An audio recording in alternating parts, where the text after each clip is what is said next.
Welcome all. We have already started our third lesson, that is properties of natural resources. So we have started with the part of air. So we will just see further. They have told you one question. What is the effect of increased temperature on the pressure of air? The question is, what is the effect of increased temperature on the pressure of air? If the temperature increases, what effect it will occur on pressure of air? First thing, pressure of air means, yes, you are knowing the molecules of air when they are flowing, if they come and they strike to a body, they give some pressure on that body, and that is said to be as air pressure. So this answer you will find out in the next paragraph. When there exists a difference in the air pressure at two different places, the air starts blowing from the place of a higher pressure to the place of lower pressure.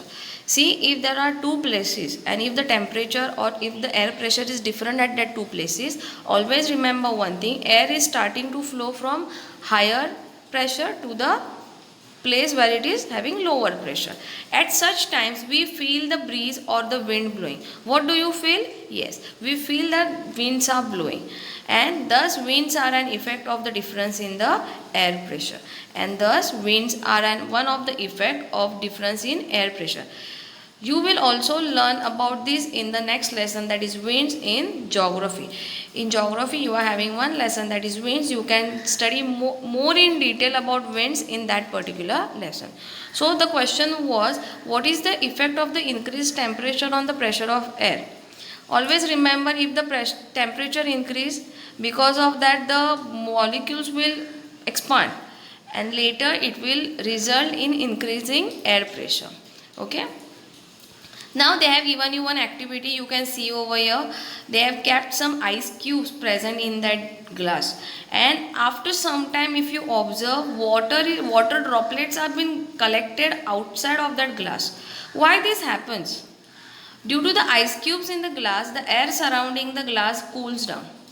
We are normally knowing about the evaporation process, and it is going on continuously. If you keep the ice cubes in the glass, the surrounding area of or the surrounding place near the glass will little down, it will cool down a little. And because of that, this process is called as condensation. Evaporation is going on, water vapors are present itself, and because of this condensation, the water vapor get converted into water droplet, and that is the reason you can see the water droplets which are collected outside. The level of humidity is different in different places. Yes, at some places you will feel more hot, at some places you will not feel that hot. At some places it is little bit cool, at our place you can feel the humidity very much. So the level of humidity is varying, it is changing according to the places. Similarly, the humidity level also changes from time to time or during the period of a single day. Morning when you wake up, that time the humidity will be not that much, as you compare it will be there in the afternoon, and evening time or night time it will be little cool. So humidity is totally changing, and it is dependent on which time or which phase is going on. The level of the humidity of the air is determined by its capacity to hold the water vapor.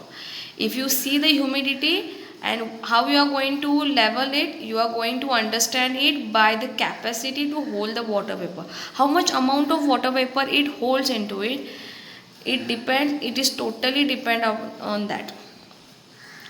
During the night or the dawn, when the temperature of the air is low, the capacity to hold the water vapor is less, and that is the reason the condensation process starts. And sometimes when you keep your bike outside, you can see there are water droplets on your seat cover.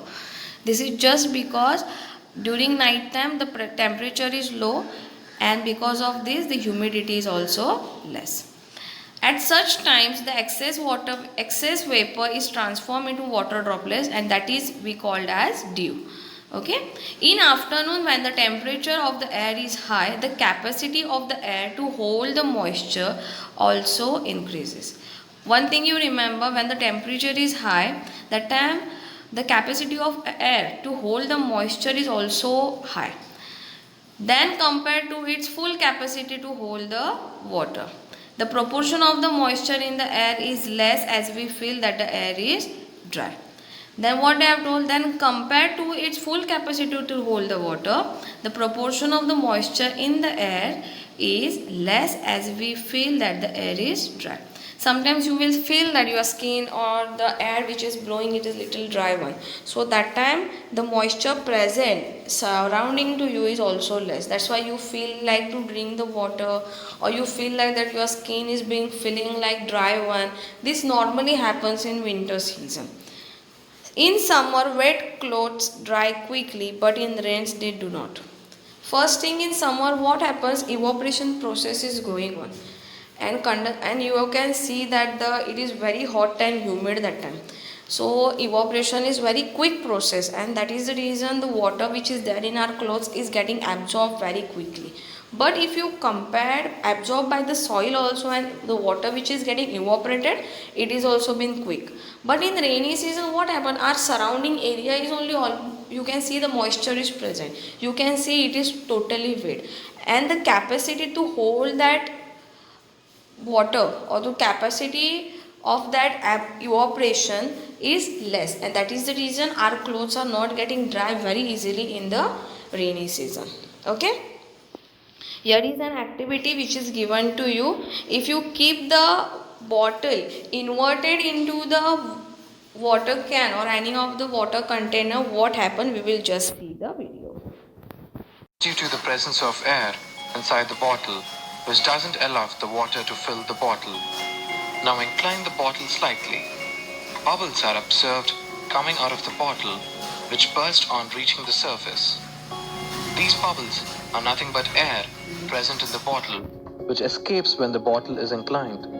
The air couldn't escape from the bottle when the bottle is immersed upright into the bucket, gets displaced by the water, which enters the bottle when the bottle is inclined. Gradually, the water fills the bottle entirely and the flow of bubbles from the bottle stops. This shows that air takes place. Just now we have seen the video. We came to know that from the activities given above, that the air has a property like occupying the space. Air occupies the space and have a certain volume also. In one of the activity they have told you what? Take a balloon and just feel the air inside it. You can see when the balloon size at the earlier stage, it is nothing. But when you go on filling the air, the balloon size also increases. So you can understand from these two experiments just now which we have studied, that air is having the capacity to occupy the space, and it also has the volume and having mass as well as the weight. So you cannot say that okay, air is, it is a gaseous form, so it doesn't consist of particularly volume etc. No, it consists, it occupies the space, it also have the certain volume, and it is also having the mass and the weight. Now one new concept is here, that is scattering of light. So what is it? I will just tell you. Air is mixture of very fine particles of some gases, dust, smoke and moisture. You can see that air is not just an air. It is not only the constituents of air such as nitrogen, carbon dioxide, oxygen, whatever.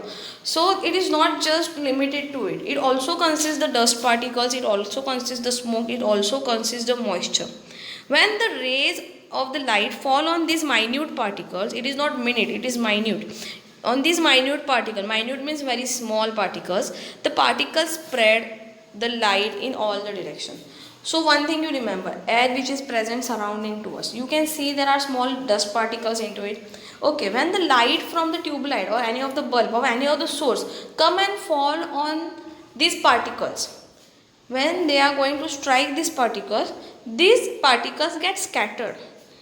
They spread in all directions, and along when they are spreading, they also spread the light along with them, and that is the reason this natural phenomena is called as scattering of light.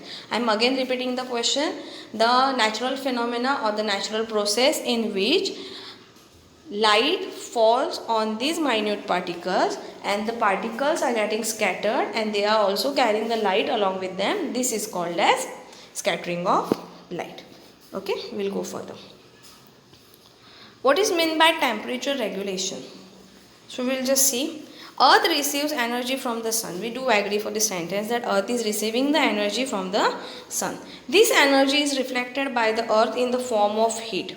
So whatever the heat which we are getting, it is just one form of the energy which we are getting from the sun.